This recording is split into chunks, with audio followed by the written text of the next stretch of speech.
Ikinatuwa ng mga doktor sa Quirino Memorial Medical Center na nabawasan ang bilang ng mga isinugodoong biktima ng paputok kumpara noong 2012. Ilang sanggol naman ang ipinanganak sa ospital kasabay ng pagpasok ng bagong taon.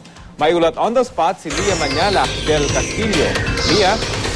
Rafi, naging mas maluwag nga ang emergency room dito sa Quirino Memorial Medical Center dahil kakaunti lang ang bilang ng mga isinugod ditong biktima ng paputok kagabi.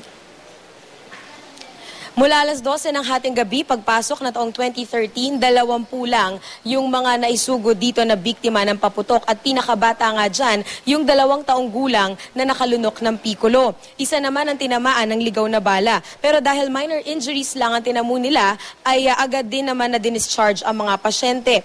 Good news din para sa mga doktor na hindi nila kinailangan gamitin ang kanilang malalaking kagamitan na pamputol ng mga daliri ngayong taon dahil maswerteng walang naputulan ng daliri mula sa mga nagpaputok kagabi. Sa ngayon, isa ang naka-admit dito sa QMMC, ang 22 taong gulang na si Romel Mendoza na hindi naputukan pero aksidente namang nakasagasa kagabi sa Commonwealth Avenue.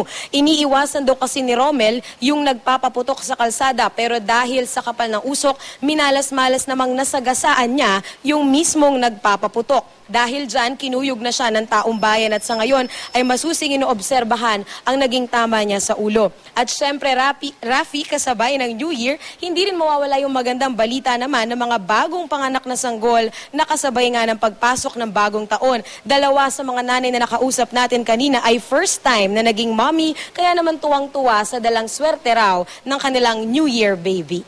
Rafi, mula alas 12 nga ng hating gabi, 6 na yung ipinanganak na New Year babies dito sa QMMC at hanggang sa mga oras na ito, meron pa rin mga nanay na ongoing ang labor sa delivery room. Happy New Year sa inyo, Mariz and Rafi. Maraming salamat at Happy New Year, Lia Manyala del Castillo.